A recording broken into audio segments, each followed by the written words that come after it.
Hi, Paige. Hi, Gene. Can you hear me? Oh, yeah. Oh, great. I'll wait for them to tell me that they're ready here, but...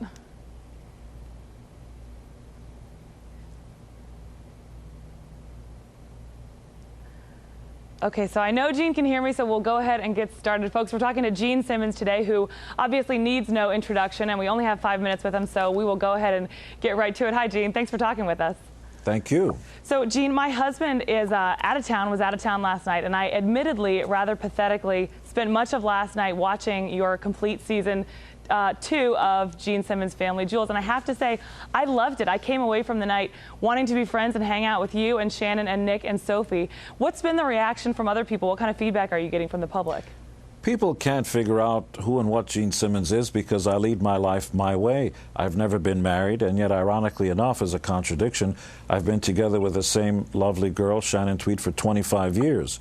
I don't abide by political correctness. I believe that's all nonsense. I believe the permissive society has gone down the toilet. Kids are misbehaving. Everybody's on crack.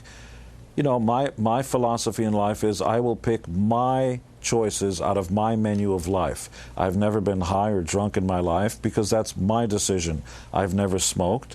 Both of our kids are well behaved because you're not allowed to not behave. Nick has a 4.3 high school average. He's in college now, and Sophie's approaching a near perfect 4.0 average because you don't have any other job. That's what you're supposed to do. You're supposed to do well in school and be charming and well behaved. And those are my rules. So how real is the show? Do they ever have you guys do things over? Do you ever have producers come in and say, you know, cut, can you walk through that door again? Can you yell at Nick again? No, it's less about that and more you and I are both talking to each other. I can't see you, you can't see me, but we both know that there are cameras here. So within the confines of a limited reality, we're both being who we are, right? Nobody's telling us what to do. In fact, you're less real than I am because you have notes. I have no notes, and I'm just kind of going along with what I have to say. So within those confines, it's sort of limited reality, yeah. Mm-hmm. So one thing that I noticed about the show, and just sort of talking to some of our newsroom, who, by the way, are enormous fans, I think our control room is more full than it's ever been. Our last satellite interview was with a stay-at-home mom showing us how to wrap holiday gifts. So needless to say, you've created quite a little bit of buzz here. But as far as being so business-minded, you know, you've got this show. Now we just heard you're going to be on The Apprentice celebrity season. One of our producers, Stacey Peterson, who, by the way, spent his first birthday money that he ever got on your album, your 8-track, wants to ask you, what do you recommend for people who now want to get into the music industry? I know you've had some pretty strong words about... Don't. Don't. Yeah, but if you want to, you know, either on the performance side or on the business side, how do you make money in the music industry these days? You don't. The record industry has been killed by the same people that love it, college kids. The last generation was allowed to download and file share, and so they killed it for everybody. They literally put 1 million people out of work. The record industry doesn't even exist anymore. It is barely hanging on. You have interesting experiments like Radiohead's last record, which I applaud. It's a terrific record. Pay what you want for it. Should I tell you what I want to pay for it? Nothing.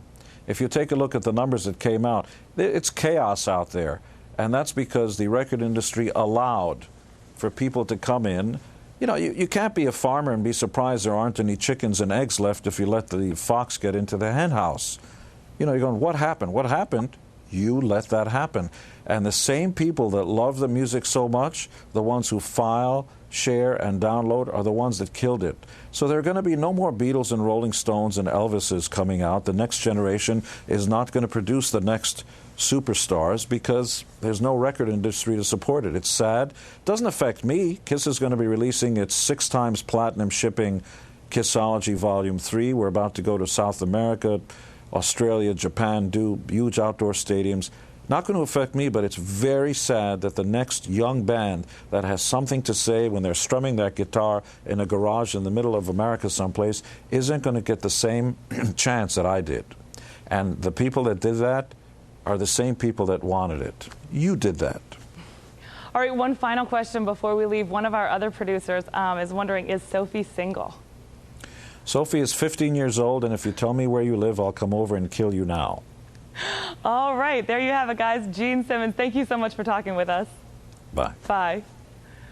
And thank you for being with us. We'll see you later.